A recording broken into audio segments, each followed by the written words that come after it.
Hello दोस्तों, आज मैं आप लोगों के साथ भूतिया पेड़ की रोचक कहानी सुनाने जा रही हूँ। अमरपुर नाम का एक गांव था। उस गांव में एक राजा रहता था जिसका नाम रमन सिंह था।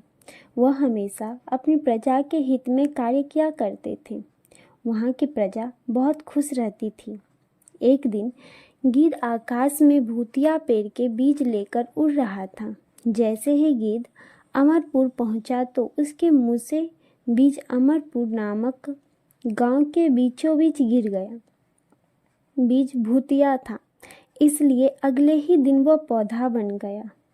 वहां के स्थानीय निवासियों ने यह पौधा देखा तो हैरान रह गए, क्योंकि पौधे का रंग काला था। बाद में लोग ने आपस में चर्चा की और यह समझा कि खेत में उगने वाला कोई घास पात या वनस्पति होगी। दूसरे दिन वह पौधा काफ़ी बड़ा हो गया। लोगों को और भी ज़्यादा दुविधा हुई कि एक ही दिन में ये पौधा इतना बड़ा कैसे हो गया। होते होते वह पौधा 8वें दिन पेड़ बन गया। कुछ समय बाद उस पेड़ से रात को अजीब अजीब आवाज़ आने लगी। गांव के लोग बहुत डरने लगे। गांव के सभी लोग डर के कारण शाम के बाद घर से बाहर नहीं निकलते थे। जैसे जैसे समय बीतता गया वैसे वैसे गांव की हालत बहुत खराब होने लगी। रात को उस पेड़ से भूत बाहर निकलता और जो लोग बाहर मिल जाता उसे मारकर खा जाता। राजा भी बहुत परेशान रहने लगे कि इस भूत को कैसे मारा जाए।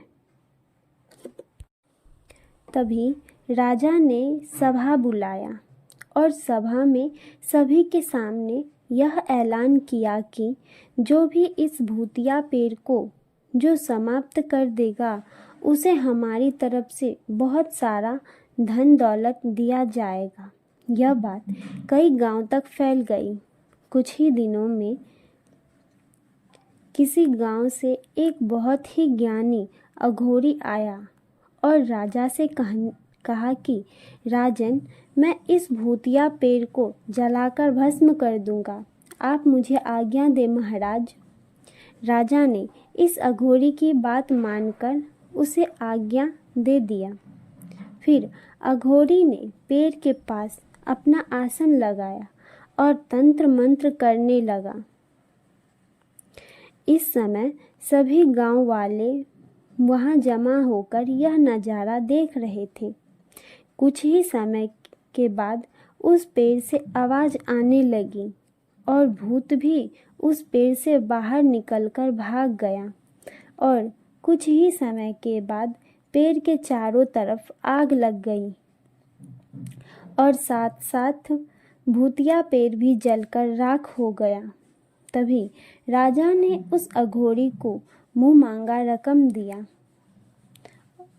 दोस्तों, हमारी कहानी आपको कैसी लगी?